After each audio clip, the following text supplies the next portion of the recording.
é o lugar mais quente da Terra? Bem, pelo menos quando se trata da temperatura do ar. No dia 10 de julho de 1913, a temperatura aqui atingiu assustadores e recordes 56,7 graus Celsius. Não é à toa que as pessoas o chamam de Vale da Morte. Ele é também o ponto mais baixo de toda a América do Norte, localizado a 86 metros abaixo do nível do mar. Quando você vem aqui pela primeira vez, de repente pode pensar que está cercado por gelo. Mas essa água que você vê lá está realmente congelada? Não se deixe enganar, aquilo, na verdade, é sal. À medida que a água da chuva se combina com os minerais, a camada externa de rochas que cerca a área se dissolve. Quando a água evapora, a única coisa que resta é o sal. Caso seja fã de água, este não é o melhor lugar para você, já que as chuvas são raras no Vale da Morte. Tão raras que, em média, esta área recebe menos de 5 centímetros de precipitação por ano. Isso faz do Vale da Morte o local mais seco, não apenas nos Estados Unidos, mas também em toda a América do Norte. Em 1929 e em 1953, este local não recebeu uma única gota de chuva durante todo o ano. Essa paisagem surreal fica ainda mais marcante quando você vê as dunas de areia. Claro, elas representam apenas uma pequena porção do Vale da Morte, mas elas são, de fato, alguns dos pontos turísticos mais memoráveis, com algumas com mais de 200 metros. Se você chegar ao topo das dunas de areia, pode ter a sorte de vivenciar uma das coisas mais estranhas do deserto, as areias cantantes. Mas por que isso acontece? É realmente a areia que faz esse som ou é outra coisa? A resposta é que esse fenômeno ainda precisa ser compreendido. Uma explicação pode ser que a areia que desliza pelas dunas produz esse som devido ao atrito entre seus grãos. Seu som parece um avião voando à distância. Este é um dos poucos lugares na Terra onde a areia faz barulho tão alto que você consegue realmente ouvi-la. Os outros lugares são o deserto do Namibe, na África, e as Barking Sands do Havaí. Se você acha que as coisas não podem ficar mais estranhas neste local surreal, veja isso. Algumas das rochas aqui parecem se mover por conta própria. Será que animais esbarram nelas? Quero dizer, o vale é o lar do Geococcyx, que é o famoso papaléguas. Este pequeno pássaro, que tem menos de 60 centímetros de altura e pesa 500 gramas, é uma das poucas criaturas que vivem aqui. Ele adaptou sua temperatura corporal para sobreviver ao calor intenso durante o dia. Mas o papaléguas não pode ser o culpado. Afinal, ele não é grande o suficiente para provocar tais consequências. Além disso, nada parece estar empurrando essas rochas. O rastro que elas deixam para trás é muito proeminente. Bem, nesse caso, devemos culpar os ventos? Essa explicação também não parece se encaixar, já que algumas das rochas são tão grandes que é impossível simplesmente serem levadas pelo vento. Quero dizer, elas podem pesar até 300 quilos e ainda percorrer uma distância de mais de 400 metros. Nesse caso, talvez tenha algo na composição dessas rochas que as ajude a se mover quando querem? Existe algum material especial do qual elas são feitas? Os cientistas ficaram tão desapontados quanto você quando investigaram essa teoria.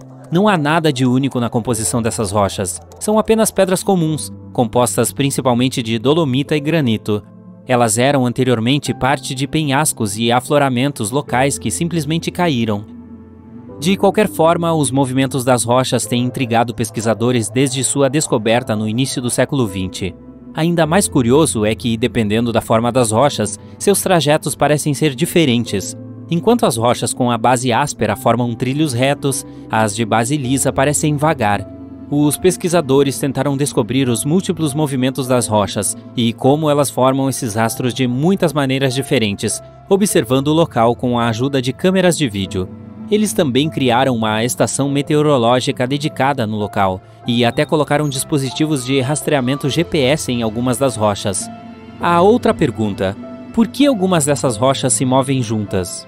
Independentemente de sua forma e tamanho, algumas delas parecem deixar rastros paralelos.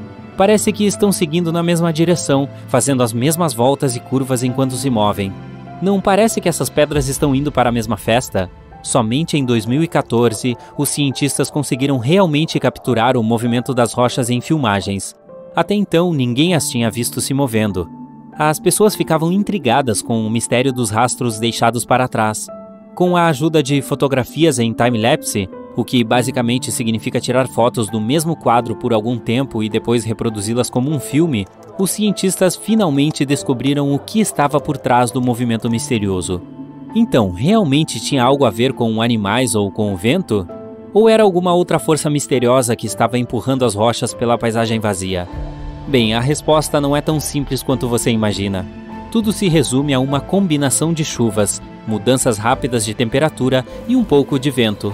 Para simplificar, quando chove no vale, às vezes o local pode congelar e todo o vale começa a aparecer uma pista de patinação no gelo gigante. Algumas rochas também ficam presas no gelo. Quando a temperatura aumenta e o gelo começa a derreter, partes dessa camada de gelo começam a se mover lentamente, arrastando as rochas. Daí o movimento e os rastros que elas deixam. Como a terra sob as rochas fica mais lamacenta devido à chuva, fica mais fácil para as pedras se moverem junto com a camada de gelo. Uma vez que o gelo derrete, a água evapora, não deixando nenhuma indicação do que realmente aconteceu. Os rastros deixados pelas rochas se solidificam com o calor do sol, fazendo parecer que elas estão se movendo por conta própria. O que dificultou para os cientistas desvendar esse mistério foi o fato de que a camada de gelo que ajuda essas rochas a se moverem é muito fina. Ela precisa ser grande o suficiente em termos de sua superfície geral, mas fina o suficiente para evaporar muito rapidamente, sem deixar nenhum sinal de que realmente estava lá. De qualquer forma, apesar do nome do deserto, existem muitas criaturas vagando por este local. Até peixes. Eu sei, peixes no deserto, né? Bem, surpreendentemente, existem 6 espécies de peixes que podem sobreviver aqui, apesar das águas salgadas e condições difíceis. Uma das espécies de peixes resilientes é o peixinho do buraco do diabo. Ele só vive lá, na água cuja temperatura pode atingir até impressionantes 34 graus Celsius. Por causa da temperatura e da concentração de oxigênio, nenhuma outra espécie de peixe consegue isso. Mas não são só peixes. Na verdade, há uma grande variedade de vida selvagem no deserto. Ele é o lar de mais de 50 espécies de mamíferos e até vários tipos de répteis. Você encontrará aqui animais como coiotes, raposas, linces e leões da montanha. Entre as espécies menores, você poderá avistar coelhos, esquilos, morcegos, tartarugas, ratos e camundongos.